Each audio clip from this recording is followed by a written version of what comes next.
So hello everyone, come back to my mini vlog. म चाहिँ अहिले गाउँतिर जाँदैछु अनि आजको चाहिँ वातावरण चाहिँ कति राम्रो गरेको थियो किनभने हिजो चाहिँ पानी परेको थियो। बाटो चाहिँ धेरै नै अप्ठ्यारो थियो अनि म चाहिँ एउटा हातले भिडियो गराउँछु डेली। म चाहिँ गाउँतिर जाँदै थिएँ। वातावरण चाहिँ धेरै नै राम्रो थियो किनभने पानी परेको थियो नि त हिजो, अनि त्यही भएर वातावरण चाहिँ राम्रो देखिएको थियो अनि धेरै राम्रो हावाहरू पनि आइरहेको थियो। घरमा चाहिँ केमु पाकेको रहेछ अनि म चाहिँ हतार हतारमा रुखतिर लागेँ। म चाहिँ रुखमा बसेर बाँदर जसरी खाइरहेको अनि मलाई चाहिँ देखेर चाहिँ आन्टीहरू हाँसिराख्नु भएको थियो।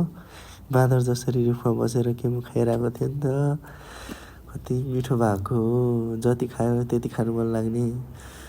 अब चाहिँ घर फर्किँदै थिएँ। बाटोमा चाहिँ यति राम्रो फुल फुलेको रहेछ। जाने बेला चाहिँ देखेको थिएँ तर हल्का हल्का मात्रै देखेको थिएँ।